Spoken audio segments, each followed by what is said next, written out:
옆에 분들하고 인사하시죠. 오늘 또 고생 많으셨습니다.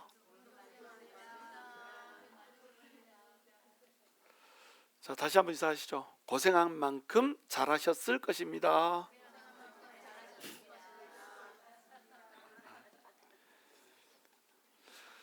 자, 오늘은 징계라 쓰고 특권이라 읽는다, 이런 제목으로 히브리서 12장 5절에서 13절 말씀 전해드리기 원합니다. 우리가 히브리서 전체에서 우리 히브리서 기자가 하고 싶은 얘기는 뭐냐면 주 예수 그리스도를 바라보라는 겁니다. 왜 예수 그리스도를 바라봐야 되냐? 이 삶이 너무 거친단 말이에요. 무리를 걷는 것 같고 불속을 거니는 것 같고 너무너무 힘듭니다. 예수를 믿는데 왜 이렇게 힘드나? 예수를 믿는 것이 이렇게 힘들다면 차라리 옛날 유대교로 돌아가야 되지 않을까? 같은 하나님인데 이렇게 힘들며 경제적인 어려움을 겪으면서 사느니, 죽음의 위협 앞에 서느니 차라리 유대교로 돌아가면은 죽음의 위협 앞에는 서지 않지 않겠나, 이러면서 이제 예수 그리스도를 믿는 것에 대한 회의를 갖기 시작하는 겁니다. 그런 사람들에 대해서 이 히브리서 기자가 예수 그리스도를 바라봐라, 믿음의 주요 온전하게 하신 이인 그리스도를 바라봐라, 이렇게 이제 권면을 해주는 겁니다. 그러면서 이제 11장에서는 뭐에 대해서 얘기한다고 그랬어요? 믿음에 대해서 얘기한다고 그랬어요. 믿음으로 든든히 붙잡고 일어나라. 그런데 그 믿음을 지키기가 어려워요? 쉬워요? 너무너무 어렵습니다. 믿음을 지키기가 쉽지가 않아요. 그러니까 믿음의 창조자이시고 믿음을 온전하게 이루는 완성자이신 예수님을 바라보라는 거예요. 예수님이 우리의 소망이라는 겁니다. 예수라고 하는 소망이 있기 때문에 믿음의 길을 믿음 가운데서 걸어갈 수 있다라고 하는 거, 이것을 보여주는 거예요. 그리고 이제 13장으로 넘어가면, 자, 이렇게 힘든 시간일수록 너희가 서로 사랑하면서 서로 의지하면서 이렇게 걸어가야 되지 않겠냐, 이런 얘기를 하면서 히브리서 전체를 이제 마감하는 이런 내용이란 말이에요. 그러면 예수 그리스도는 어떤 분입니까? 예수 그리스도는 왕이면서 동시에 대제사장이란 말이에요. 히브리서가 그리고 있는 예수님의 모습은 뭐냐면 왕이라는 겁니다. 그리고 대제사장이라는 거예요. 왕은 어떤 왕입니까? 영혼의 왕이고 영원의 왕입니다. 그래서 예수님이 하나님이시라고 하는 것을 설명을 하면서 시작을 한다고 그랬죠.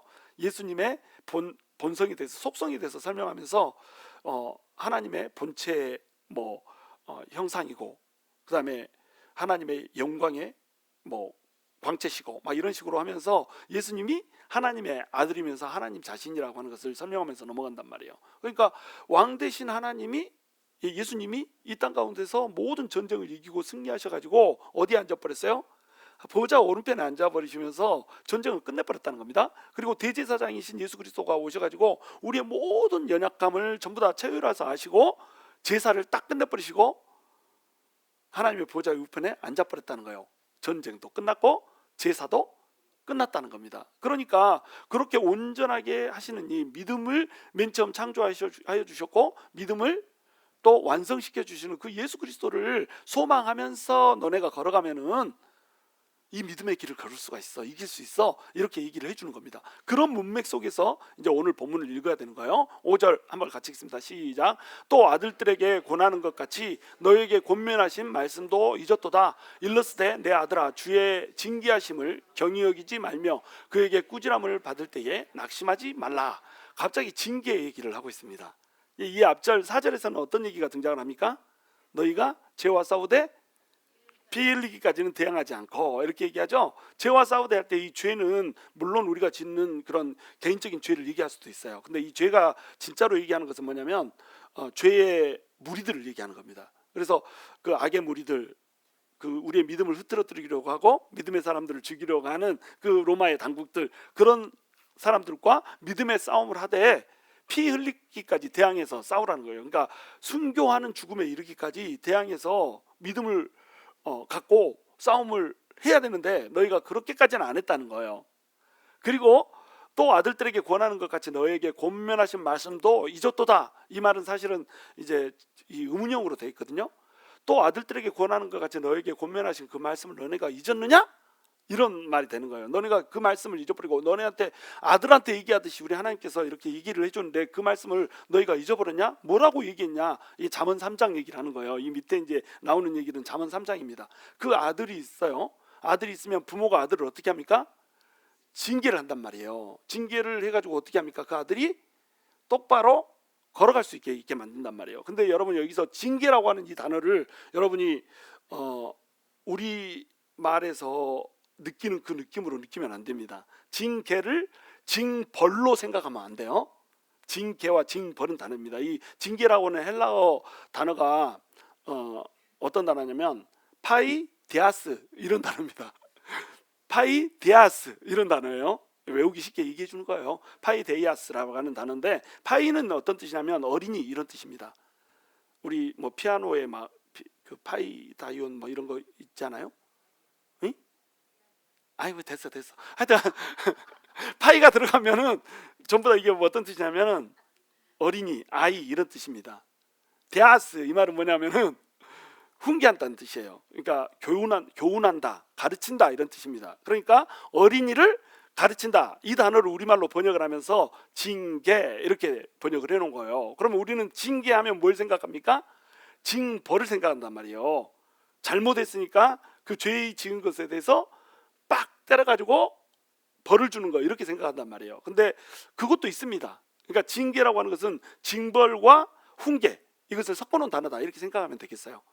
징계는 결국 뭐냐면 어린이를 바른 길을 갈 수 있도록 아버지가 훈육시켜 주는 거, 이거를 징계라고 해놓은 거예요. 그러니까 잘못했을 때 교정시키는 것도 징계가 될 수 있고요.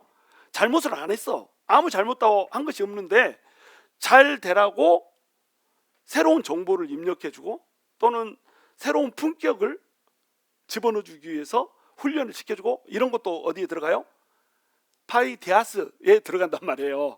파이데이아스에 들어간단 말이에요. 그러니까 징계에 들어간다고 하는 겁니다. 그러니까 징계에는 크게 두 가지 종류가 있다 이렇게 생각하면 되겠어요. 어떻게 들어간다? 잘못했을 때 교정하는 거, 잘못하지 않았지만 품격을 갖추기 하기 위해서 훈련을 시켜주는 거, 이렇게 들어있다. 그러니까 결국 징계를 하는 목적은 뭐 어디에 있어요? 징계를 하는 목적은 아들로서의 품격을 갖게 해주는 겁니다. 근데 누구의 아들이죠? 왕의 아들이에요. 왕의 아들. 하나님의 아들인데 하나님 왕이시잖아요. 왕의 아들로서의 품격을 갖게 해주는 거예요. 만약에 거지의 아들이다 그러면은 품격을 가질 필요가 있어요, 없어요? 품격을 가질 필요가 없습니다. 작년에 왔던 각설이 한쪽 올리고 한쪽 내리고 이것만 잘하면 돼. 작년에 왔던 각설 이것만 잘하면은, 그리고 쪽박 딱 내리면은 여기다 밥 줘. 여기에 무슨 품격이 필요해요? 필요 없습니다. 근데 우리가 원래는 뭐였어요? 원래는 거지 새끼였습니다. 마귀의 자식이었어요. 그런데 이 거지 새끼를 왕이 지나가다가 자비와 긍휼로 봐버렸습니다. 그래가지고 너 내 새끼 하자 이렇게 해가지고 그 거지 새끼를 왕의 새끼로 호적에 입적을 시켜버렸어요. 자, 그러면 이 거지는 들어가자마자 음식을 딱 닭다리를 차려줬다. 닭다리 어떻게 뜯어 먹을까요? 이 오른손으로 나이프, 왼손으로 포크 잡고 이렇게 썰어서 이렇게 먹겠죠? 거지가 그렇게 먹지 않습니다. 호적에 올라가서도 어떻게 먹어요? 손으로 잡고 으그저그저 이렇게 뜯어 먹는단 말이에요. 그렇죠? 그러면 첫날은 봐줘. 근데 그 두 번째 날에는 왕이 보기에 왕자라고 호적에다 입적을 시키는데 너무너무 창피해. 그러니까 어떻게 하겠어요? 가정교사를 갖다 붙여주는 겁니다. 그러면 그 가정교사가 이제 교육을 시키겠죠? 교육이 시키면 이렇게 이걸 닭다리를 뜯을 때마다 어떻게 하겠어요? 손으로 찰싹. 자, 얘가 거지면은 닭다리를 손으로 잡고 뜯는 게 죄예요, 아니에요? 죄가 아니야. 아무런 문제가 없어. 근데 얘가 왕자면은 손으로 잡고 이 포크를 쓰지 않고 나이프를 쓰지 않고 이걸 뜯어 먹으면 이게 뭐예요? 이게 죄가 되는 거예요. 문제가 되는 겁니다. 그러니까 왕의 아들다운 품격을 갖지 못하고 그냥 옛날 습성, 옛날 거지 때 했던 습성을 그대로 해버리면 얘는 거지가 된단 말이에요. 이 거지가 품격 있게 막 이렇게 걸어다니고 막 이렇게 하면서 꺼내 먹을 것을 꺼내 먹고 안 꺼내 먹을 건 안 꺼내 먹고 막 이래야 되겠잖아요. 거지니까 뭐 아무데다 방뇨하고 막 이랬을 거 아니에요. 왕궁 기둥에다 대놓고 방뇨를 해버렸다. 이런 뭐예요? 거지 때는 괜찮습니다. 몰래 하고 그냥 도망가면 돼. 그런데 왕자가 이렇게 했다가 들켜버렸다. 그러면 어떻게 돼요? 왕이 창피해, 왕이. 그러니까 어떻게 합니까? 훈련을 시켜야 된단 말이에요. 그런데 이건 이제 잘못했을 때 훈련을 시키는 거고요, 교정을 시키는 거고, 잘못을 하지 않았어도 그냥 뭐 그 기둥에다 소변 안 보는 거, 닭다리 들 때 칼로 뜯는 거, 이 정도 가지고 왕자를 할 수 없는 거잖아요. 왕이 이 다음 그 왕자가 없다고 생각을 해보세요. 그래가지고 이 사람을 왕자로 이제 입양을 했다고 생각해 보세요. 그럼 이 사람 나중에 뭐가 됩니까? 왕이 될 거잖아요. 근데 왕이 될 만한 사람이 왕의 훈련을 아무것도 안 받을 수는 없잖아요. 왕자가 왕자의 품격을 가지려면 어떻게 됩니까? 배워야 되잖아요. 그래서 그 품격을 가진 사람으로 가야 되는 겁니다. 그러니까 아무런 죄가 없어, 아무런 문제가 없어. 거지의 습성을 가졌던 사람으로 보기에는 썩 괜찮아. 그냥 나 같은 사람이지. 나 같은 사람은 이제 거지였지만 그래도 좀 상거지란 말이야. 저 상급 거지란 말이지. 응? 교양도 있고 막 이렇게. 전라도 사람이다 사투리도 내가 안 쓰잖아. 그죠? 자, 이런 사람이 있는 반면에 그렇지 않은 사람도 있고 막 이렇단 말이에요. 자, 그러면은 그 정도로 왕자가 괜찮은 건가? 그렇지 않단 말이에요. 왕자는 왕자로서의 품격을 갖춰야 되는 겁니다. 다른 사람들과 비교해서 훨씬 더 뛰어난 도덕과 뛰어난 품격을 가져야 된단 말이에요. 그 품격을 갖게 하기 위해서 하나님이 어떻게 하시는 거예요? 하나님이 이렇게 훈련을 시키는 겁니다. 그러니까 잘못했을 때 매를 때리는 거하고 훈련을 시키기 위해서 매를 때리는 건 다르다는 거예요. 근데 둘 다 어때요? 둘 다 맞으면 아파. 그러면 우리는 이제 맞을 때 어떤 생각을 합니까? 우리가 왜 크리스찬인데 이렇게 아파야 되죠? 크리스찬인데 내가 왜 병에 걸리죠? 크리스찬인데 왜 내가 직장에서 이렇게 힘들죠? 크리스찬인데 왜 우리는 이렇게 경제적으로, 재정적으로 뭐 예수 믿지 않는 사람보다 더 가난해야 되나요? 뭐 이렇게 하잖아요. 우리 친구 중에 목사 아들이 있었는데 이 사람이 공부를 굉장히 잘했었습니다. 근데 우리 그 반에서 1등, 2등 하는 사람이었단 말이에요. 그 맨날 성경책만 파고 막 이런 사람이었습니다. 그런데 1등 하는 애, 얘는 불교 신자야. 그래가지고 둘이 1, 2등을 다투는데 항상 이 불교 신자가 1등을 하고 가끔 운 좋으면은 이제 요 목사 아들이 1등하고 막 이랬단 말이에요. 그래가지고 하루는 이 사람이 이제 푸념을 하는 겁니다. 뭐라고 푸념해요? 아니 목사 아들이 어떻게 불교 신자한테 질 수 있냐 이거지. 그렇게 따지면 1, 2, 3, 4, 5, 6, 7, 8, 9, 10, 11, 12, 13, 14, 15, 25등까지 누가 해야 돼요? 기독교 신자가 해야 되잖아요. 하나님께서는 이 땅 가운데서 하나님의 이 아들이기 때문에 1등하게 만들어 놓지는 않는단 말이에요. 하나님이 원하시는 건 뭐냐면 1등하건 꼴등하건 뭐 중간하건 상관없이 하나님의 자녀다운 품격을 갖고 이 땅에서 살아가기를 원한다라고 하는 겁니다. 그러니까 우리 하나님께서 뭘 주세요? 징계라고 하는 것을 주신다고 하는 겁니다. 다룬다는 거예요. 다루신다는 거예요. 저기 자, 너 하는 것 같이 너에게 권면하신 말씀도 잊었도다 이렇게 돼 있잖아요. 하나님께서는 뭘 주세요?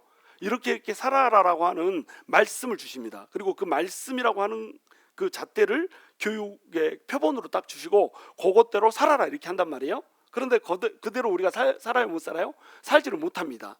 그러면은 이제 하나님께서는 어떻게 하십니까? 우리를 징계를 하셔가지고 그 말씀대로 살 수 있게 해준단 말이에요. 말씀대로 못 사는 것 그 자체가 죄가 될 수 있고요. 또 소극적으로 살아가지고 그 말씀을 완벽하게 이루지 못할 수도 있습니다. 그러니까 예를 들면 다윗 같은 경우를 생각해 보세요. 다윗이 골리앗을 이렇게 찍어 눌렀습니다. 그래서 골리앗을 죽이고 나서 인생이 쫙 탄탄대로를 펼 줄 알았어요. 근데 다윗이 어떻게 돼버렸습니까? 다윗이 15년이 넘게 도망 다녔다. 15년 뭐 15년이 덜 될 수도 있어요. 하여튼 15년 가까이, 어라운드 15년 이 정도를 막 도망 다녔습니다. 다윗이 뭔 잘못을 했어요? 잘못한 게 없잖아요. 그런데 그렇게 힘들게 살았단 말이에요. 왜 그랬을까요? 품격 있는 왕으로 만들어주기 위한 겁니다. 또 요셉도 형들한테 팔려가잖아요. 형들한테 팔려갈 때 요셉이 잘못한 거 있습니까? 죄 지은 거 없습니다. 오히려 죄 지은 건 누구예요? 형들이 죄 지었습니다. 그 죄 지은 것을 동생이 그 똑바른 눈으로 보고 아버지한테 보고를 했을 뿐이에요. 보고를 제대로 한 것이 그의 잡이었습니다. 잡대로 충성되게 보고를 한 게 잘못인가요? 요셉은 잘못을 하지 않았어. 근데 요셉은 사랑받는다라고 하는 것 때문에 미움을 샀단 말이에요. 미움 받지 않아야 되는데 미움을 받았습니다. 그래가지고 팔려가고 막 그 마그네슘 결핍 걸린 그 여자한테 또 유혹당하고 그 유혹 피해가지고 감옥에 갔다가 감옥에서 또 한 2년 썼고 그리고 이제 밖으로 나오잖아요. 그리고 나서 이제 총리가 되잖아요. 자, 이런 과정들을 왜 하나님께서 거치게 하냔 말이에요. 이 과정들을 통하여서 하나님께서는 품격 있는 그리스도인들을 우리에게 모델로 제시를 해준단 말이에요. 첫 번째는 뭐라고요? 품격 있는 그리스도인으로 그 사람이 살게 합니다. 두 번째는 어떻게 한다고요? 그 사람이 품격 있는 그리스도인의 모델이 되게 하십니다. 그래서 그 다음에 그 주변에 있는 사람들이 하나님을 믿는 사람은 어떻게 사는가라고 하는 것을 그 사람을 보고 따라가게 만든단 말이에요. 우리가 고난의 세월을 거치지 않잖아요. 그러면 그 모델이 될 수가 없습니다. 저도 옛날에 제가 예수를 막 믿을 때 저는 말씀을 깨닫는 은혜가 굉장히 강했어요. 그래서 말씀을 한번 주면은 이 말씀을 손에서 놓을 수가 없었습니다. 레위기가 사람들은 잠이 온다는데 난 레위기가 그렇게 재밌더라고요.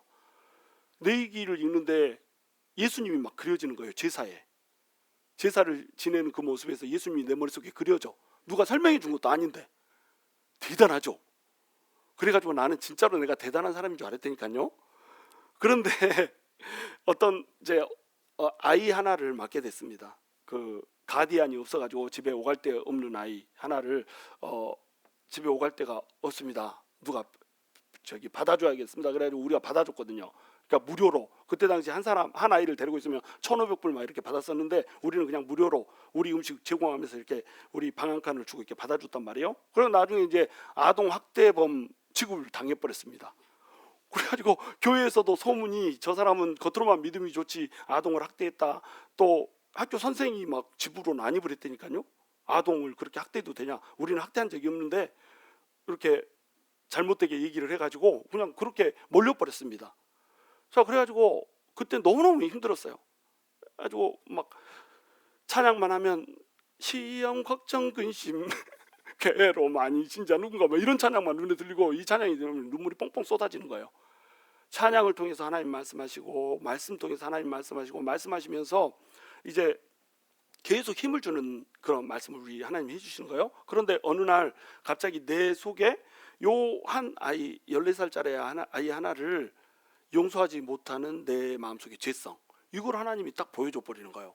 그러면서 갑자기 이제 죄성이 느껴지면서 내가 죄인이라고 하는 것이 깨달아져 버리니까 아, 얘가 없었으면 어떻게 내가 죄인이라고 하는 것을 깨달을 수 있었을까 막 이런 생각이 들면서 갑자기 걔가 감사해져 버리는 거예요. 저는 그것을 제 인생의 그 두 번째 터닝 포인트로 잡거든요. 첫 번째 터닝 포인트는 예수를 믿었던 거고요. 예수 믿고 나서 나는 굉장히 의로운 사람인 줄 알았습니다. 말씀 읽으면 말씀 깨달아지고요. 말씀 깨달아지면 말씀대로 살려고 노력했어요. 그래서 뭐 율법에 나와 있는 막 이런 거 있잖아요. 예를 들어서 교회 물건을 쓰다가 잘못됐잖아요. 저는 5분의 1 값 보태가지고 교회에다 헌금하고 그랬습니다. 율법대로. 어떻게 속건제 다 배웠죠? 이렇게 제가 새벽에 해줬잖아요.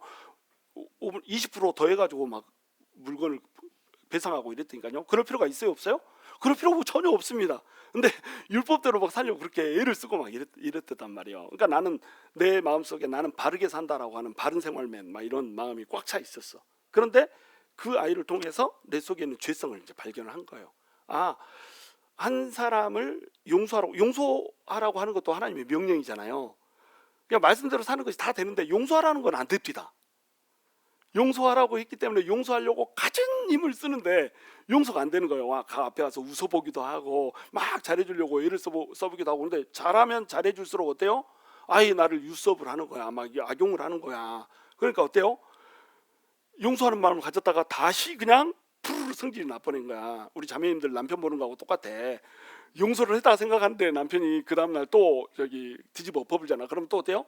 푸르르 성질이 나잖아. 그거 똑같이 그렇게 매일 봐야 되니까 그 용서가 하나가 안 되는 거예요. 근데 내가 그 용서를 못하는 그 내 안에 죄성을 딱 깨달으면서 한 터닝 포인트를 갖게 됩니다. 아, 나는 예수님의 이 자비하심이 없이는 단 한 줄기의 소망도 없는 인간이구나, 이걸 딱 깨닫게 돼요. 그러면서 내가 죄인이라고 하는 것이 어떤 범죄를 했기 때문에 죄인이 아니고 내 자체가 죄덩어리구나, 내 속에 죄의 주머니가 있고 내가 죄를 짓는 것은 거기에서부터 그냥 죄의 주머니에서 죄가 하나씩 풀어져 나오는 것일 뿐이구나, 이거를 깨달아 버리니까요. 몸으로 탁 깨달아 버렸습니다.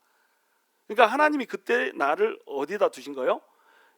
징계 가운데 두신 겁니다. 그때 내가 뭔가를 잘못했어요? 잘못하지 않았습니다. 누군가가 데리고 있을 사람이 없는데 다 데리고 있지 않겠다고 할 때에 누군가는 돈을 1,500불씩을 받으면서 중고등부 아이들을 데리고 자기 집에서 이렇게 하숙을 치고 막 이럴 때 나는 돈 한 푼 받지 않고 내 이 주머니를 털어서 내 방 내주고 내 집 내주고 요거도 먹으면서 데리고 있었습니다. 그러니까 내 생각에는, 여러분 생각에도 어때요? 잘했죠? 잘못한 게 없죠? 그런데 나는 뭐 가운데 있었어요? 징계 가운데 있었단 말이에요. 그 징계가 잘못했기 때문에 주는 징계가 아니었단 말이죠. 어떤 징계예요? 품격 있는 그리스도인이 되라는 징계입니다. 더 높은 깨달음을 가지라고 하는 징계입니다. 그 대표적인 예가 누굽니까? 욥이 무슨 죄를 지은 게 아니잖아요. 그런데 욥은 하나님을 귀로만 들었지만 눈으로 본 적은 없어. 직접 하나님을 체험한 적이 없어. 그것을 체험하게 만들어주고 싶은 겁니다. 그래서 하나님이 어떻게 해요? 마귀의 시험 가운데 노란하게 만들어버리잖아요. 그게 욥한테 허락된 징계였습니다. 잘못 때문에 벌 준 게 아니었어요. 훈련을 준 거죠. 지금 히브리 기독교인들도 어때요? 뭔가 큰 잘못을 하지 않았습니다. 그런데 로마의 시련과 그 다음에 유대인들의 유혹에 그들을 내버려 둬버렸어요. 그러면서 뭐가 드러나요? 아, 예수 말고 유대교로 다시 돌아가면 안 될까? 라고 하면서 믿음이 흔들려 버린 겁니다. 그러니까 그들의 믿음의 본전이 시련과 유혹을 통해서 드러나 버린 거예요. 그러니까 훈련이 됐다 안 됐다, 훈련이 안 됐다, 이 상태로 그들을 내버려 둘 수가 없는 겁니다. 그래서 하나님은 이들이 명확한 구원의 확신을 가지고 명확하게 흔들리지 않는 나라를 붙들고 명확한 소망, 영혼의 닻을 예수 그리스도한테로 내리고 그렇게 살아가기를 원했던 거예요. 그래서 뭘 줘버려요? 시련과 유혹을 줘버리는 겁니다. 그 안에서 그들은 그들의 본전이 드러나는 겁니다. 내 믿음이 이거였구나. 그런 것을 이제 안타까워하면서 히브리서 기자가 어떻게 해주는 거예요? 자, 너의 믿음을 돌아봐라. 너의 믿음이 지금 막 흔들리고 있지 않냐?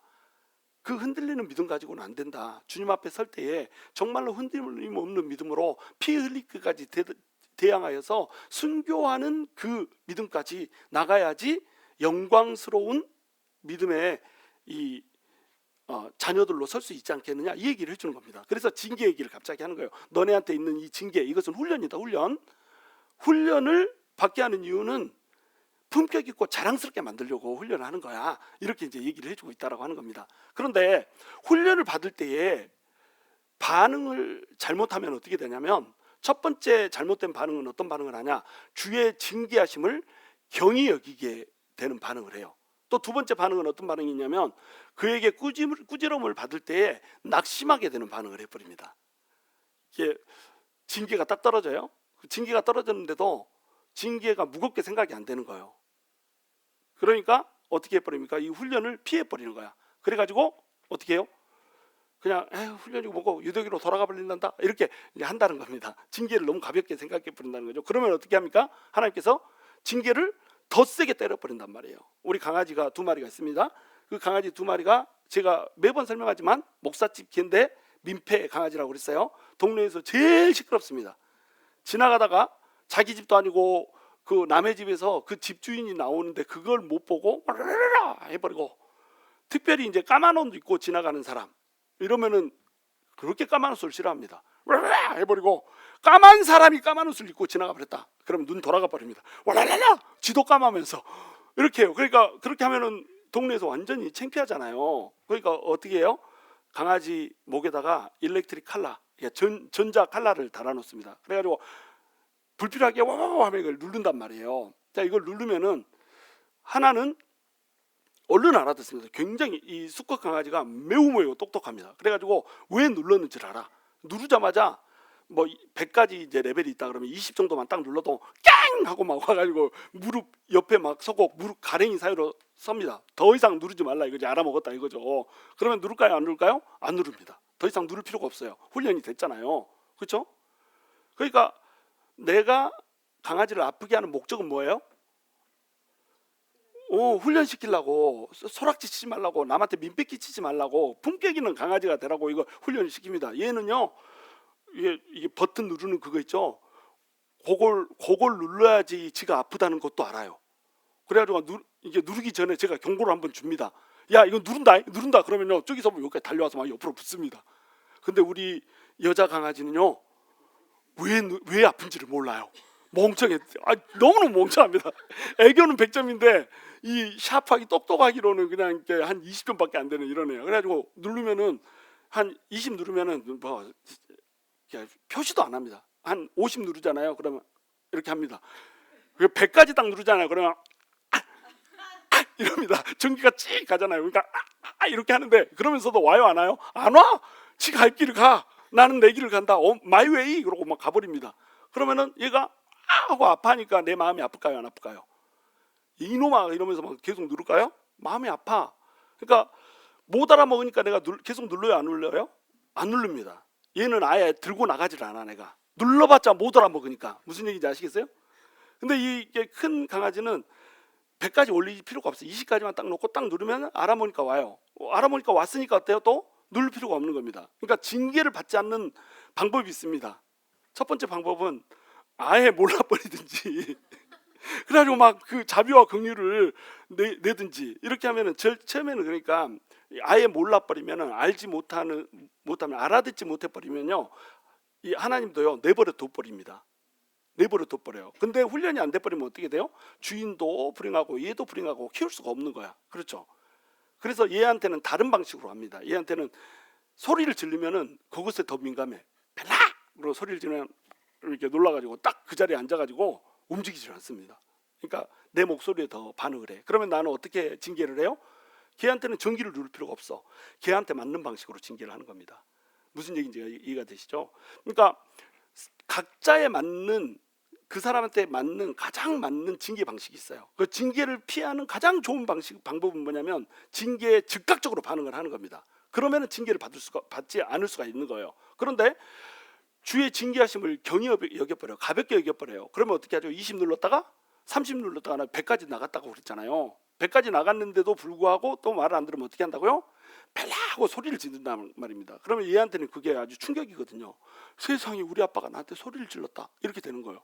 그래가지고 그날은 집에 들어가면 하루 종일 삐져가지고 말도 안 겁니다. 불러도 오지도 않고 막 이렇게 합니다. 꾸지람을 경히 여기면 걔가 제일 싫어하는 거 나의 큰 목소리 그걸 들어야 돼. 무슨 얘기인지 이해가 되시나요? 그러니까 주의 징계하심을 경히 여기면 맞는 크기가 세진다. 그리고 내가 가장 싫어하는 거 이것만큼은 빼앗아 가지 말아주세요 라고 하는 것을 빼앗아 가버린다. 이게 주님의 징계입니다. 그래서 이게 첫 번째 이제 잘못된 반응이고요. 두 번째 반응은 꾸지람을 할 때 낙심해 버리는 거예요. 낙심해 버리면은 모든 것에 대한 이제 이런 의욕을 잃어버립니다. 저도 이제 최근에 이제 뭐 한 가정이 떠났지 않습니까? 두 가정은 떠났는데 한 가정은 일부러 이제 내보낸 거고요. 한 가정은 이제 떠났단 말이에요. 그러니까는 낙심이 없디다.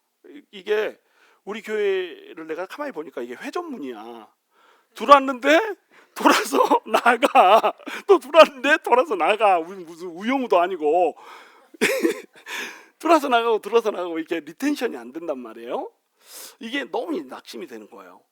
그래가지고 이제 징계에 대해서 묵상을 하고 있으니까 하나님 이것도 징계일까요? 이거는 그 잘못한 것에 대한 징벌입니까? 아니면은 훈련을 위한 징계입니까? 이렇게 물어보고 있는데 하나님께서 이거는 징계가 맞다는 거예요. 그러니까 잘못하고 있기 때문에 징계를 하는 그런 징계가 아니고 훈련이라는 겁니다. 훈련. 그러니까 우리 교회가 아직 리텐션을 하기에 성도를 리텐션하기에 그렇게 넉넉한 교회가 아니라는 거예요. 그러니까 징벌의 개념도 있는 거죠. 아직 부족하다. 그 부족함을 채워라 라고 하는 징벌에 대한 개념도 있고 더 나은 교회가 되라 라고 하는 훈련의 개념도 있고 항상 하나님은 멀티퍼포스잖아요. 이게 따로 딱 분리가 되지 않습니다. 어떤 측면에서든지 두 개가 겹치는 측면이 많이 있거든요. 그래가지고 그러면 주님 훈련을 시켜주면 훈련을 달게 받겠습니다. 우리 교회가 진짜 회전문이 아니라 돌아서 정말로 변화될 수 있는 그런 교회가 되게 해주십시오. 이렇게 기도를 하고 있는데 하나님이 알게 해주셨어요. 뭘 알게 해주셨냐면 앞으로 더 나갈 거라는 거예요. 그리고 더 나가면 안 되는데요? 그랬더니 생각도 못했던 사람이 나갈 거래.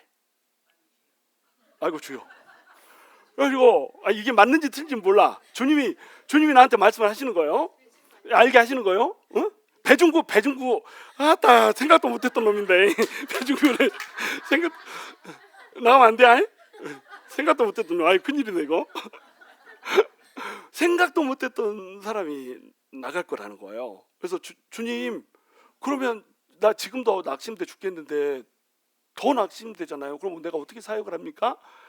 그렇게 했더니 이게 훈련의 과정이라는 거예요. 네가 더 세지고 네 교회도 더 세지고 그리고 새 바람을 불러일으킬 수 있는 그런 계기로 이게 삼을 거다. 막 이렇게 얘기를 하는 거예요. 그래가지고 아니 주님 그래도 안 나게 하게 하는 방법은 없을까요? 꼭 남아야 되지 않겠습니까?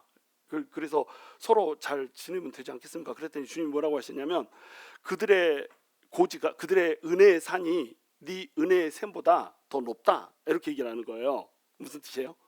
네가 말씀을 전해도 그 사람들이 은혜를 못 받는다 이런 얘기를 하는 겁니다. 그러니까 그들의 은혜의 고지가 내 은혜의 샘보다 높아서 샘은 위에서부터 아래로 흘러가잖아요. 네 말씀도 네가 하는 어떤 사역도 그 위로 도달하지를 못한다는 거예요. 그래서 주님 그럼 내 샘을 압도적으로 높여주면 되잖아요. 이렇게 이제 얘기를 했죠. 그랬더니 주님이 뭐라 하시냐면 내가 그렇게 하려고 훈련을 시키고 있잖아. 이렇게 하는 거예요. 그럼 얼른 해주시면 되잖아요. 훈련은 얼른 안 되잖아. 그 올림픽 나가려면 2년 동안 뼈 빠지게 고생해야 되잖아. 모래 주머니 차고 뼈 빠지게 달려다녀야지 근육이 생긴다이. 고통을 지나고 고난을 지나고 네 마음대로 안 되는 것을 지나야 네가 훈련이 되고 이 근육이 튼실해져 가지고 똑바로 서서 갈 수 있는 목사다운 목사가 되는 거지. 너네 교회도 영혼들을 살리는 교회가 되려면 그렇게 훈련의 과정을 지나야지. 이렇게 이제 말씀을 하시는 거예요. 그러니까 이제 지금 나는 내가 원하는 거하고 좀 다르잖아요. 계속 잡았으면 좋겠는데 그러면은 그분들의 고지가 좀 낮아지면 안 될까요? 그랬더니 고지가 낮아지면 있겠지? 이렇게 얘기를 하는 겁니다. 그러니까 요 말씀도 하라는 거예요. 하나님이 이 말씀을 하셔서 이것을 마지막 콜로 잡으라는 겁니다. 그래서 마지막 콜로 이 말씀에 응해서 내 은혜의 물은 당분간 높아지지 않을 거야. 내 은혜의 샘은 당분간 높아지지 않고 이대로 있을 건데 자기 고지를 높이면 지금 현재 은혜의 물을 마실 수 있다라고 하는 겁니다. 그 말씀을 하시면서 은혜의 고지가 낮아지면 있겠지. 근데 낮아지지 않으면 가겠지. 그런데 개의치 말라. 그러면서 하나님이 뭐라고 하냐면 You know who I am. 딱 이렇게 하는 거예요. 넌 내가 누군지 알잖아. 딱 이렇게 얘기하는 겁니다. 그러니까 하나님 앞에서의 징계라고 하는 것은 실패가 없습니다. 무슨 얘기인지 이해가 되시나요? 하나님이 우리가 잘못해서 교정하려고 때리든지 또는 우리를 더 크고 더 성숙하게 하려고 때리든지 하나님의 징계는 실패가 있다. 실패가 없고 실수도 없고 악도 없고 항상 그 끝이 뭐라는 거예요? 선이라고 하는 거. 나는 그런 존재잖아. 네가 그건 알잖아. 나는 그건 확신하거든요. 지금까지 그걸 경험해왔고 하나님의 징계를 굉장히 많이 받아왔습니다. 이렇게 잘못해서 매를 맞아본 적도 있고요. 또 잘못도 하지도 않았는데 굉장히 하나님께서 나를 하쉬하게 트레이닝을 시켜가지고 제가 여기까지 왔잖아요. 제가 보면은 감동에 이렇게 요동이 치지 않잖아요. 보이나요 그게? 별 모르겠어? 막 지 멋대로 성질내고 막 그러는 것 같아? 요동이 없지 않습니까? 제가 이 요동이 없는 게 원래 제가 이러지 않았습니다. 그냥 조그만 일에도 파르르 막 이렇게 하고 우리 이보윤 사모가 여행 가는데 뻥튀기 한 봉지 사는데 그거 왜 사냐고 막 이렇게 내가 짜증냈던 사람이라니까요 옛날에. 그래놓고 그 뻥튀기 트니까 내가 다 먹었어. 지가 다 먹을 것을 지가 짜증내고 막 이렇게 그랬던 사람인데 지금은 뻥튀기 사도 아무 말도 안 합니다. 그리고 오히려 내가 뻥튀기 사다 줍니다. 이 무슨 말인지 이해가 되시죠? 그러니까 연단이라고 하는 거, 훈련이라고 하는 거, 징계라고 하는 것은 그 사람의 품격을 계속 높여주는 일을 하는 거예요. 우리가 주님 앞에 갈 때까지 이 징계를 우리는 피할 수 있다 없다? 피할 수 없다라고 하는 겁니다. 그래서 제가 이 얘기를 하는 건 하나님이 받은 감동대로 얘기하라고 해서 하는 거예요. 그런 일이 실제로 여러분 벌어지면 나는 누굴지 모르겠어. 배중구가 나가더라도 이건 하나님이 미리 알게 하신 거니까 놀라지 마십시오. 오늘 이제 배중구 집사 얘기가 나왔으니까 하는 얘기인데 배중구 집사가 오늘 자기 받은 은혜가 있다는 거야. 다니엘서를 1편부터 40편까지 전부 다 다시 리플레이, 다시 반복을 했다는 거예요. 그러면서 이제 그 신구약 중간사 나오는 거 있잖아요. 저기 다니엘서 보면은 막 헬라 제국들이 막 싸우는 이 장면, 헬라 왕들 나오고 공주 나오고 막 이렇게 하는 부분 나오잖아요. 누가 누군지도 모르는 그것을 이해를 못하니까 몇 번 반복해서 들었다는 거예요. 그러면서 깨달은 게 있다는 겁니다. 그게 뭐냐면 침묵이라고 하는데 하나님은 침묵한 적이 없다. 이걸 깨달았다는 거예요. 대단하죠. 어마어마한 깨달음입니다. 하나님은 침묵한 적이 없습니다. 사람이 못 들어서 침묵기라고 부르는 거예요. 하나님은 단 한 번도 침묵하시는 법이 없습니다. 그래서 하나님의 뜻대로 하나님께서 다 가르쳐주고 있다는 거예요. 그러면서 하나님이 침묵하고 있지 않을 뿐만 아니라 또 하나님이 이미 다 알려줬고 알려준 대로 이루어졌기 때문에 침묵이 아니라는 거예요. 이미 말해줬는데 말해준 대로 이루어졌으니까 그게 뭐 침묵이냐, 하나님이 그 융변한 거지, 이렇게 얘기하는 거예요. 맞죠? 맞습니다. 하나님이요 미리 알려주신단 말이에요. 저도 징계할 때 오늘 이제 뭐 우리 더 나갈 거라고 하는 것을 미리 알게 해주잖아요. 미리 알게 해주는 목적이 뭐예요?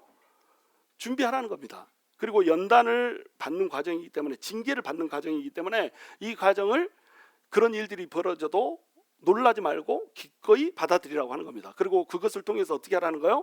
한 걸음 더 도약할 준비를 하라고 하는 겁니다.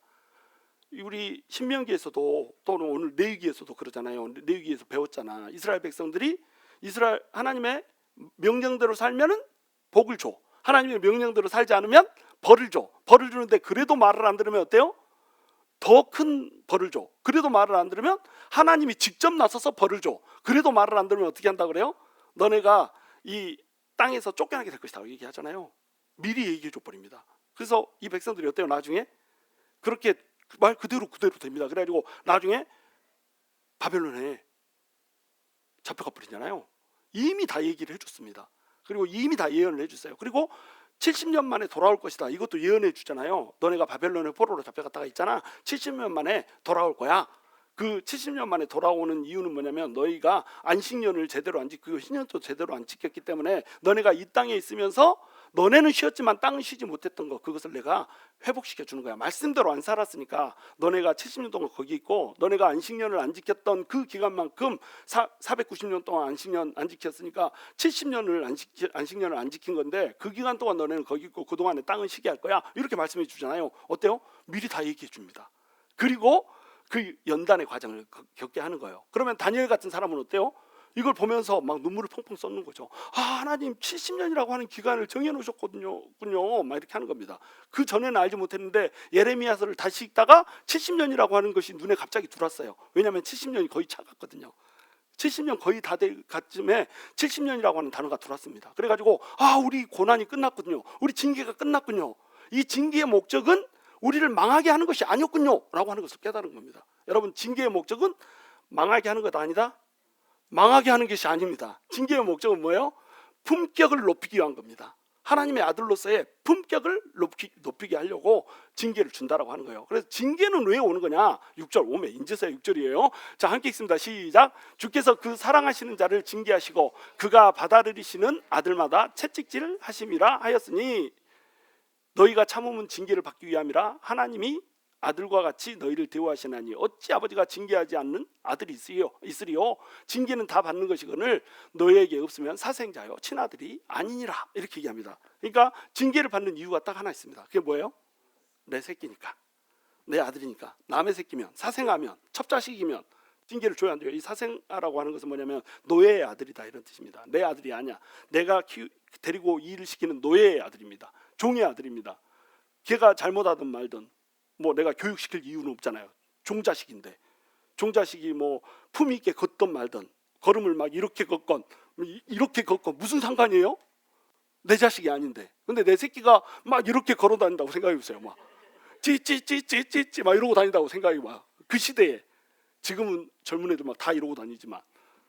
아, 이거 모르세요? 옴브리뉴. 아이고, 이제 목사만 쓰레기야. 종자식이 그러면은 관심이 없다는 겁니다. 고칠 필요도 없고 내 새끼니까, 내가 사랑하는 아들이니까, 그리고 심지어는 왕의 아들이니까 왕의 아들다운 품격을 갖게 하려고 징계를 준다라고 하는 거예요. 그러니까 징계가 있다, 그 말은 무슨 뜻이에요? 아, 나는 하나님의 새끼인가 보다, 이걸 알면 된다는 겁니다. 이게 특권이라는 거예요. 하나님의 징계, 하나님의 훈련은요, 하나님의 백성이 누리는 특권입니다. 하나님의 백성이 아니면요, 하나님이 징계를 주지 않아요. 하나님 백성 아닌 사람도 고생하던지요. 그 사람은 그냥 지가 잘못해서 고생하는 거고, 우리 고생은 왜 고생한다고요?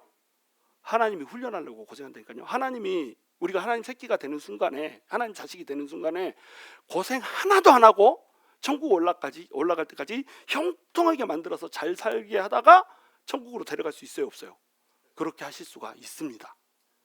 그런데 그렇게 할 수 있음에도 불구하고 우리를 어려움 가운데 던집니다. 때로는 남한테 욕도 먹게 만들고요, 때로는 수치도 당하게 만들고요, 때로는 내 뜻대로 모든 일이 안 풀려서 이것도 맡기고 저것도 맡기고. 우리 교회도 마찬가지 아닙니까? 아이, 땅이 팔리면 좋겠는데 땅도 안 팔리지. 리모델링을 하고 싶은데 세상에 이 설계도 지지부진 그냥 시간만 끌고 있지. 리모델링을 한다는데 여기 교회 전체를 스프링클러를 달아야 된다네. 돈이 얼마예요? 스프링클러 다는 돈만. 그 돈만 그냥 몇만 불이 들어가게 생겼어. 그런데 여기 스프링클러 하나, 저기 스프링클러 하나 있는데 그 스프링클러가 또 두껍지 않고 얇다네. 그러면은 돈이 더 든다네. 그래가지고 이 건물 전체를 이제 디자인을 해야 되니까 설계비도 또 올랐네. 돈은 없어 죽겠는데 돈 달라는 데만 많고, 땅이라도 팔리면은 기분이나 좋을 텐데 땅도 안 팔리고. 이거 어떻게 하라는 얘기야, 주님? 이게 지금 뭐예요? 징계 가운데 우리가 있는 겁니다. 이런 상황 속에서도 너네는 믿음을 지키면서 신실하게 하나님을 바라볼 수 있냐 이거죠. 그런데 그 틈에 어때요? 성도들도 빠져나가기 시작하네. 그리고 또 더 나간다네. 이거 어떻게 할 거예요? 마음 조마조마 할 거예요? 아니요? 괜찮아? 이것이 우리가 하나님의 자녀이기 때문에 받는 징계라고 하는 겁니다. 이 징계 끝에는 뭐가 있냐면 승리가 있습니다. 하나님의 자녀니까. 근데 하나님의 자녀가 아니잖아요. 그러면은 승리가 없습니다. 무조건 패배입니다. 이게 차이예요. 누구나 다 고통을 당해요. 하나님의 자녀도 고통을 당하고 하나님의 자녀가 아닌 자도 고통을 당하고, 하나님의 자녀가 아닌 자는 하나님의 관심 바뀝니다. 그래서 고통 속에 사는 거예요. 근데 하나님의 자녀는 고통을 전혀 안 받게, 이 고통 0%의 삶을 살 수 있게 할 수 있음에도 불구하고, 그 능력이 주님이 되심에도 불구하고 진짜로 하나님이 그 백성을 사랑하시기 때문에 징계를 주신다는 거예요. 그건 의도적인 징계입니다. 더 품격 있게 만들려고. 그것이 없으면 그 사람은 뭐라는 거예요? 사생하여 또 첩자식이라고 하는 겁니다. 여기서 이제 밑에 보면은 사생자요 친아들이 아니라 할 때 이 친아들이 아니다 이 말이 이제 첩자식이라는 뜻이거든요. 서잔이라 뭐 이런 뜻입니다. 그래서 이런 사람은 언약 밖에 있는 사람이라는 거죠. 그러니까 징계를 이런 사람들은 주지 않는다는 거예요. 징계 받는다는 그 자체로 나는 언약 안에 있는 사람이고 반드시 승리의 길을, 그 유산을 물려받는 사람이구나. 아버지가 때리면요, 채찍 몇 대 맞고 몇 년 지나고 나면 그 아버지가 유산을 물려줍니다. 근데 아버지 자식이 아니면요, 딴 데 가서 채찍 뒤지게 맞고 유산도 못 받습니다. 무슨 말인지 이해가 되시죠? 요게 지금 하고자 하는 말이에요. 그래서 주께서 그 사랑하시는 자를 징계하시고 그가 받아르시는 아들마다 채찍질 하심이니라. 너희가 참음은 징계를 받기 위함이라, 이렇게 돼 있죠. 그러니까 참는 이유가 뭐라는 거예요? 우리가 참는 이유, 우리가 뭐 로마 시대라고 생각해보세요. 로마에 지금 핍박이 막 몰려오고 있습니다. 그것을 참고 있습니다. 참으면서 우리가 뭘 지키고 있죠? 믿음을 지키고 있습니다. 하나님을 끝까지 붙들고 있습니다. 이렇게 하는 이유가 뭐예요? 징계를 받으려고 이렇게 한다는 거예요. 징계를 받는다는 건 무슨 뜻이에요? 벌 받는다는 얘기가 아니라고 했습니다. 이것은 훈련을 받으려고 이렇게 한단 말이에요. 훈련을 받으면 이 사람은 어떻게 됩니까? 믿음의 사람은 우뚝 서는 거죠. 여러분 올림픽 가면은, 올림픽 가서 금메달을 누가 따요? 4년 동안 열심히 훈련한 사람이 있답니까? 아니면 4년 내내 놀다가 뱃살 출렁출렁한 사람이 있답니까? 4년 동안 열심히 훈련한 사람이 있답니다. 김현우 아시죠? 레슬링 선수. 그 레슬링 선수 김현우가 나보다 더 많이 땀을 흘린 사람이 있다면 금메달을 그에게 내주겠다, 이렇게 얘기합니다. 멋있죠? 우리 국가대표 레슬링 선수입니다. 내가 땀을 제일 많이 흘렸으니까 내가 금메달을 따겠다는 거예요. 그러니까 운동선수는 운동을 하기 위해서 자기 몸을 열심히 가꾸는 그 각고의 노력, 그것을 해야지 어떻게 되는 겁니까? 메달을 딸 수가 있는 거예요. 그 운동선수가 각고의 노력을 하려면 어떻게 해요? 먹고 싶은 거 못 먹죠? 체중 감량해야 되죠? 근육 운동해야죠? 맨날 달려야 되죠? 잠도 줄여야 되죠? 그리고 훈련하면서 막 여기저기 까져야 되죠? 쳐맞아야 되죠? 계속 이런 것들을 반복해야 됩니다. 그것을 반복하고 반복해서 이것이 내 몸에 익어지고 내가 그런 근육이 붙고 그런 실력이 붙고 기술이 붙으면 어때요? 한 가지 기술을 뭐 예를 들어서 유도 선수가 이렇게 이 업어치기 기술을 한 번 한다. 이 업어치기 기술이 내 몸에서 실전에서 딱 나오려면 이걸 몇 번 연습해야 되는지 아십니까? 안 해봐서 몰라요? 10,000번 정도는 해야 됩니다. 똑같은 동작을 10,000번을 반복해서 이걸 해야지 이 동작이 나옵니다. 나도 이게 그 킥복싱 같은 거 배웠잖아요. 배운 거 샌드백 칠 때는 그대로 나옵니다. 막 너무 잘하게 보여. 막 자세 나오죠? 응? 나와요, 안 나와요? 나오죠. 근데 실전에서 싸우려고 하면 이게 나와, 안 나와? 내가 때리면 다 보여. 그 사람이 때리면 다 맞아. 내가 운동선수하고 붙었다고 생각해 보세요. 킥복싱 선수하고 전문 킥복싱 선수하고 붙었다고 생각해 보세요. 맞겠어요? 때리겠어요? 한 대도 못 때리고 맞아 봅니다. 그렇습니다. 내가 나도 배웠지만 나하고 그 사람의 차이는 뭐예요? 나는 대충 배웠어. 근데 선수는 어때요? 프로페셔널은 타고났을 뿐만 아니라 눈만 뜨면 그 짓이야. 그러니까 그 사람이 나를 이기는 건 당연한 거 아니에요? 징계가 그 역할을 한다는 거예요. 징계를 받으면 이 징계는 반드시 우리를 훈련시켜서 우리를 강력하게 만든다고 하는 겁니다. 진짜로 강력한 크리스찬의 힘은 어디서 나오냐? 고난을 통과해야 나오는 겁니다. 징계를 받아야 나오는 거예요. 훈련을 받아야 나오는 겁니다. 이것이 잘못했을 때는 교정받는 거고요. 잘하고 있는데도 더 훈련해가지고 근육을 만드는 거예요. 이것이 징계입니다. 그러니까 이렇게 될 때까지 어떻게 해야 돼요? 참아야죠. 그렇죠? 시험도 참아야죠. 도전도 참아야죠. 뭐 파도와 불길 같은 그런 풍랑도 참아야죠. 참는 이유가 뭐예요? 징계를 받으려고. 징계는 뭐예요? 훈련을 받으려고. 훈련을 받는 목적은 뭐예요? 실전에서 이기려고. 내 삶에서 승리하려고. 믿음의 승리를 거두려고. 이렇게 해가지고 이 징계를 받는다라고 하는 거예요. 자, 8절. 징계는 다 받는 것이 아니다. 누구만 준다? 그 아들만 준다. 징계를 받지 못하면 이 사람은 뭐다? 사생자요? 친아들이 아니니라. 그래서 이 예수를 믿지 않는 사람들은 뭐라고 그랬죠? 제가 잔칫날에 돼지 이렇게 얘기했잖아요. 잔칫날에 돼지는 어떻습니까? 막 훈련 안 시킵니다. 돼지 가지고 훈련시키는 거 보셨어요? 돼지 훈련시키면은 질겨서 못 먹습니다. 돼지를 키우는 목적은 뭐예요? 돼지 그 더러운 거 왜 키워? 똥 묻은 돼지 잡아먹으려고 키우잖아요. 언제? 잔칫날에. 잔칫날 돼지란 말이에요. 그러니까 그때까지는 내버려 둡니다. 뭘 먹든지 뗄뗄뗄 하고 먹고 또 주라면 또 주고 그러면 뗄뗄뗄 먹고 아무거나 먹고 해가지고 살만 띠룩띠룩 찌면 돼. 그리고 나서 결국에 어떻게 합니까? 잔칫날에 딱 잡아. 이렇게 두려고 믿지 않는 사람은 내버려 둔단 말이에요. 그렇죠. 근데 우리 집 강아지 반려견은 어떻습니까? 살찔까봐 많이 안 줘요. 배 나오면 허리 아프다고. 응? 그래서 나는 이제 몰래 막 숨어서 주잖아요. 들키면 겁나게 혼납니다. 나는 진짜 아버지가 아닌 거지. 자 9절. 또 우리 육신의 아버지가 우리를 징계하여도 공경하였거든 하물며 모든 영의 아버지께 더욱 복종하며 살려하지 않겠느냐. 우리의 육신의 아버지는 어떻습니까? 유비가 있다고 그랬죠. 유비는 뭐냐면 우리 육신의 아버지를 하나님께서 두신 겁니다. 그래서 아버지를 투영해서 하나님을 보게 만든 거예요. 근데 아버지가 온전해요? 온전하지 않아요? 온전하지 않습니다. 아버지도 훈련이 안 됐어. 아버지가 알코올 중독자요. 아버지가 주정뱅이요. 그러면 어떻게 합니까? 술 먹고 돌아가지고 잘 자고 있는데 깹니다. 잘 자고 있는데 깨워놓고 2시간 동안 무릎 꿇겨서 앉혀놓고 한 말 또 하고 계속 그렇게 합니다. 그 아버지를 보고 자란 사람이 하나님 믿었어. 그러면 하나님 아버지라고 하면 어떤 생각이 들까요? 하나님도 술 취해가지고 나한테 주정하면 어떡하지? 이렇게 생각합니다. 아버지의 얼굴을 투영해서 어때요? 하나님 본다니까요. 근데 아버지니까 어때요? 우리가 아버지니까 술 주정해도 무릎 꿇고 앉아 있잖아요. 고등학생 3학년이 되면요, 술 주정하는 아버지 어떻게 할 수 있어요? 뒤로 돌려버릴 수 있습니다. 이렇게 한 바퀴 뒤집어서 털어버릴 수 있어요. 무슨 얘기인지 아시겠죠? 예. 그렇게 할 수 있는데도 이 고등학교 3학년짜리 아들이 어떻게 합니까? 아버지가 술 주정하면 아따이 이러면서 듣고 앉아 있단 말이에요. 왜? 아버지니까. 그러니까 우리 육신의 아버지는요, 징계를 할 때 이 징계의 방향이 온전하지 않습니다. 징계가 실패할 수 있습니다. 아버지의 훈련이 오히려 잘못될 수가 있습니다. 아버지가 믿지 않는 아버지예요. 그리고 나는 믿음이 굉장히 좋습니다. 근데 내가 믿음 생활한다고 막 이제 교회 나가고 막 이렇게 한단 말이에요. 아버지 눈에는 보기에는 어때요? 아따 이거 공부는 안 하고 교회만 다니네. 이래가지고 출세하겠나? 이래가지고 교회 못 가게 문을 잠가 봅니다. 문 폐쇄 똥똥똥 박아가지고 이렇게 해불어. 그런 아버지 봤죠? 안 봤어요? 저기 자매들 같은 경우는 삭발시켜 버립니다. 방학 동안에. 머리 삭발하고 어떻게 가?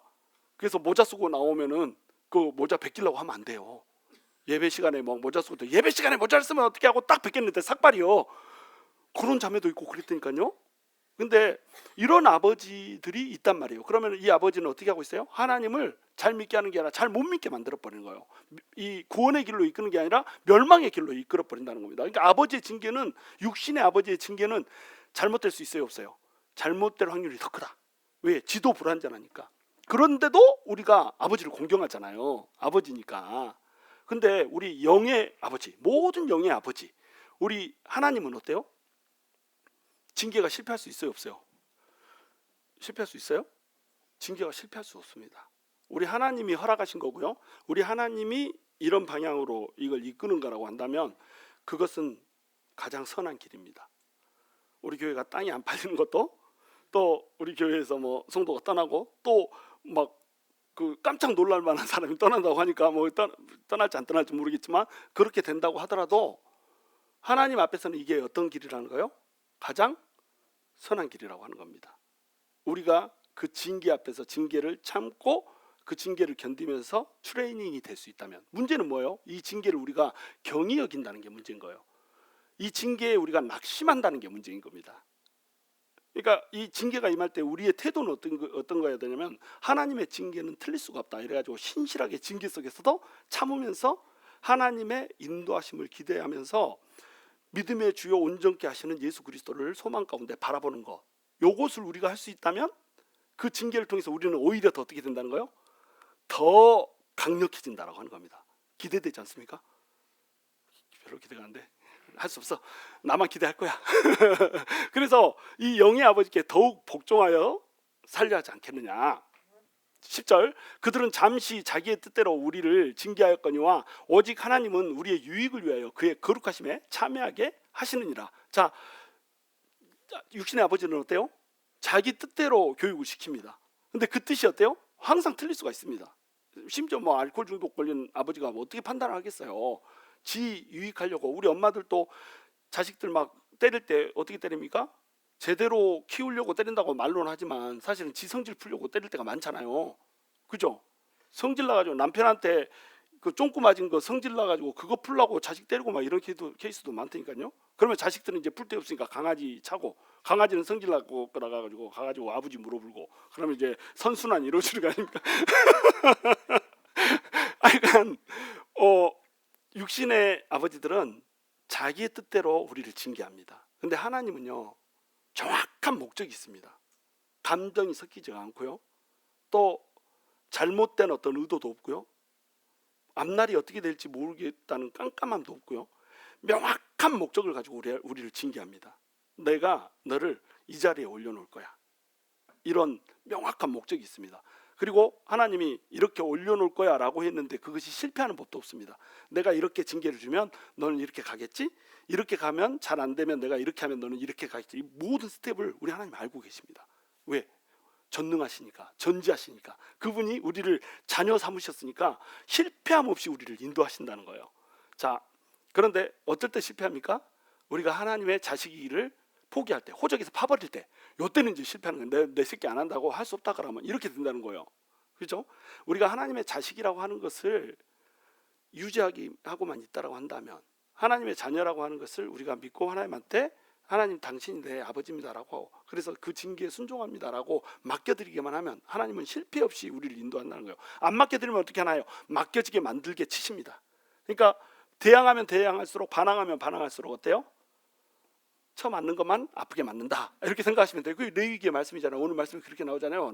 네가 나를 대항해서 나도 너를 대항해서 친다, 이렇게 하잖아요. 그러니까 결국에는 이스라엘 백성들이 어떻게 됩니까? 바벨론의 포로로 잡혀갔다가 다시 돌아오면서는 우상들을 다 제하고 이렇게 돌아오지 않습니까? 그렇죠? 이해가 되시죠? 자, 11절, 무릇 징계가 당시에는 즐거워 보이지 않고 슬퍼 보이나 후에 그로 말미암아 연단받은 자들은 의와 평강의 열매를 맺느니라. 자, 무릇 징계를 받을 때는 즐거워요, 안 즐거워요? 즐겁지 않습니다. 아픕니다. 징계는 무조건 아파요. 이것이 잘못되어서 징벌을 받는 것이건 아니면 잘 되라고 훈련을 받는 것이건 징계를 받을 동안에는 무조건 아픕니다. 운동선수가 4년 후에 그 월드컵을 준비하기 위해서 4년 동안 열심히 훈련을 하는 거, 이것은 굉장히 각고의 노력이 필요합니다. 그리고 잘 안 되면은 맺히고 막 치고 이렇게 해서, 그렇게 자세가 그렇게 되면 안 되지 하고 탁 치면 무지하게 아픕니다. 그렇죠? 잘못한 게 없는데도 맞는 것은 아픈 거예요. 그러니까 징계는 무조건 아파요. 당시에는 즐거워 보이지 않습니다. 그리고 오히려 슬퍼 보입니다. 그런데 나중에 이것을 통해서 연단받은 자들, 다시 해서 징계를 통과해가지고 훈련을 딱 끝내고 나잖아요. 그러면 이 사람 앞에 뭐가 기다리고 있어요? 의와 평강이 기다리고 있습니다. 이게 하나님이 우리에게 주고자 하는 거예요. 결국 하나님은 우리한테 뭘 주고 싶은 거냐면 의와 평강이라고 하는 걸 주고 싶으십니다. 그래서 우리 삶에 의로움이 넘치고 평강이 넘치고 하나님의 영광이 넘치고 이렇게 만들어준단 말이에요. 그러니 이제 어떻게 하면 되겠어요? 우리가 그러므로 피곤한 손과 연약한 무릎을 일으켜 세우고, 피곤한 손은 이제 지친 손입니다. 손이 힘이 없어. 그래서 털썩 연단 받고 시험 받고 막 이러니까, 시험을 우리가 시험을 받으면서 아이고 이거 내가 이길 수가 없는 시험인 것 같은데 내가 하나님한테 뭘 잘못 보여서 이렇게 야단 맞고 쳐맞고 있지 막 이렇게 생각해 버리면 이 손이 어떻게 돼 버려요? 지쳐 버립니다. 그리고 우리 하나님의 징계를 가볍게 여기면 또 어떻게 돼요? 더 세게 맞으니까 또 더 지쳐 버립니다. 그래가지고 힘이 없어져 버릴게. 이것을 피곤한 손이라고 하는 겁니다. 연약한 무릎도 어때요? 설 수 있는 무릎이 아니야. 후들후들 일어설 수 있는 무릎이 아닌데, 자, 징계가 뭔지를 이제 알면, 이 징계가 우리에게 의와 평강을 주기 위한 목적 가운데 이루어지고 있다라고 하는 그것을 알고 나면은, 징계의 목적을 알고 나면은 우리가 어떻게 할 수 있다는 거예요? 피곤한 손도 딱 떨치고 힘을 내서 일어날 수 있고, 연약한 무릎도 딱 세워서 강하게, 이 세운다는 이 말은 강하게 한다는 얘기거든요. 강하게 해서 일어날 수 있다라고 하는 거예요. 너의 발을 위하여 곧은 길을 만들어 저는 다리로 하여금 어그러지지 않고 고침을 받게 하라. 우리가 연단을 받기 전에는요, 이 징계가 조금만 임해도 어떻게 걸어요? 이렇게 걷습니다. 여러분 운동 안 하다가 갑자기 1시간 동안 축구를 했어. 그러면 어떻게 되죠? 우리 여기 콘크리트 작업했잖아요. 콘크리트 작업하고 그날 작업한 사람은 나 빼고 전부 다 쓰러졌다. 나는 왜 안 쓰러졌는지 모르겠어. 내가 일을 덜 했는지 하여튼 나 빼고 전부 다 허리가 아프고 다리가 아프고 다 몸살 나가지고 전부 쓰러져 버렸어요. 왜 그럴까요? 평소에 콘크리트를 안 쳐봤어. 안 하던 일을 무리해서 하니까 어떻게 돼요? 그렇게 돼버렸습니다. 그러니까 이 곧은 길을 만들어서 저는 다리로 하여금 어그러지지 않고 고침을 받게 하라. 이 저는 다리는 왜 생기냐면 연단이 잘 안 된 거예요. 훈련이 잘 안 된 겁니다. 그런데 하나님이 징계를 지금 주고 있단 말이에요. 시험 가운데, 또 유혹 가운데, 시련 가운데 하나님께서 징계를 주고 있어요. 이 징계를 뚫고 지나가면 어떻게 됩니까? 징계를 뚫고 지나가면 이 다리가 힘을 받을 수 있는 겁니다. 이제 운동이 됐으니까 근육이 생길 수 있단 말이에요. 그러면 이제 저는 다리로 이렇게 하면서 걸어 다닐 필요가 없어요. 아무리 이제 이 고생을 했어도 어떻게 됩니까? 고생을 하면 할수록 그냥 근육이 막 알통이 차는 거예요. 여러분 펌핑 아시죠? 펌핑. 평소에 운동 많이 하던 사람들, 이런 사람들이 조금 이제 운동을 더 잘하고 싶으면 어떻게 합니까? 워밍업을 한다니까요. 축구 선수들 축구장에 들어가기 전에 워밍업만 30분을 합니다. 근데 여러분 워밍업 30분 시키면 어때요? 워밍업 하다 지쳐서 쓰러져 버려. 근데 운동선수들은 어때요? 워밍업을 30분 해본다니까요. 그리고 진짜 시합 나가기 전에 어떻게 합니까? 그 전에 막 한 일주일 동안 막 스파링, 진짜 시합인 것처럼 막 이렇게 하잖아요. 우리는 어때요? 그렇게 하고 나면 한 달 동안 몸 좀 노브러. 근데 운동선수는 어때요? 그렇게 격렬하게 운동하고 나서 더 세져서 나간다는 거예요. 왜? 근육이 생겼거든요. 여러분 믿음의 근육이 생겨야 돼요. 우리가 믿음의 근육이 생겨야 됩니다. 믿음의 근육이 생기려면 어떻게 해야 된다? 징계를 받아야 되는 거예요. 근데 이 징계를 받을 때 이 징계가 반드시 뭐라고 하는 것을 알아야 돼요? 의와 평강을 주기 위한 거라고 하는 것을 알아야 됩니다. 여러분 지금 힘드시죠? 내 뜻대로 풀리는 게 하나도 없죠. 이게 여러분을 품격 있는 그리스도인으로 만들기 위한 하나님의 훈련이라고 하는 것을 믿으십시오. 나는 잘못한 게 없는데요. 잘못한 것 없이 생겨도 훈련입니다. 나는 뭔가를 잘못한 것 같아요. 그러면 어떻게 하면 돼요? 회개하고 일어서면 되는 겁니다. 너무 쉽습니다. 내가 징계를 받고 있어가지고 이 징계 가운데 뭔가 일이 풀리지 않는다. 내 죄 때문에 일이 풀리지 않는다. 어떻게 하면 된다고요? 회개하면 됩니다. 그리고 일어서면 됩니다. 그리고 방향을 바로 잡으면 됩니다. 그리고 내가 아직 미성숙한 크리스찬이야. 그래가지고 이 징계가 임하고 있어. 그러면 어떻게 합니까? 징계에 순종해서 참고 이김으로 말미암아서 근육을 기르면 돼요. 그렇게 해서 한 단계 한 단계 한 단계 근육이 계속 올라가서 나중에는 이제 미스터 코리아 막 이렇게 하고 막 이렇게 하고 이렇게 하고 이렇게 하고 막 이런 것을 할 수 있어야 그게 어떻게 되는 거예요? 진짜 크리스찬이 된다니까요. 여러분 이렇게 할 때 근육 나와야 됩니다. 그러니까 진짜로 나온다는 게 아니고 권사님들 걱정하지 마세요. 이렇게 한다고 근육이 여러분 안 나옵니다. 매번 운동해도. 근데 영적으로는 딱 이렇게 하면 근육이 딱 나와요. 이렇게 딱 하면 활배가 빡 살모사 머리처럼 딱 코브라 머리처럼 딱 이렇게 나와줘야 되는 거예요. 이게 영적인 근육입니다. 그 영적인 근육을 하나님이 키우시려고 여러분을 어디다 놓고 있어요? 불의 도가니에다 놓고 있다니까요. 그것을 아시고 참으시면 됩니다. 우리가 참음은 무엇을 위함이다? 징계를 위함이다. 훈련을 위함이다. 결국 끝에는 뭐가 있다? 의와 평강이 있다. 이거 믿고 여러분 나가십시오. 이것을 확실히 믿으면 여러분 힘이 날 것입니다. 이걸 믿지 못하면은 아직도 어그러진 저는 다리를 가지고 어그러지는 걸음을 걷게 될 것입니다. 저는 여러분 모두가 징계를 확실히 깨달을 수 있었으면 좋겠어요. 아무리 힘든 일이 있어도 나는 하나님의 딸이다. 나는 하나님의 아들이다. 명확한 정체성을 가지십시오. 하나님이 결국은 여러분을 요셉과 같이 다윗과 같이 가장 좋은 자리, 의와 평강의 자리, 그 자리로 올려놓을 것입니다. 그것을 믿지 못하면 여러분 쓰러져서 일어나지 못할 거예요. 그것을 믿으면 우리 예수님께 소망을 두고 그것을 참으면 반드시 여러분은 하나님께서 세우시고자 하는 그 높은 자리, 그곳에 올라가 있을 것입니다. 그렇게 되는 여러분이 될 수 있게 되기를 주님의 이름으로 축원합니다.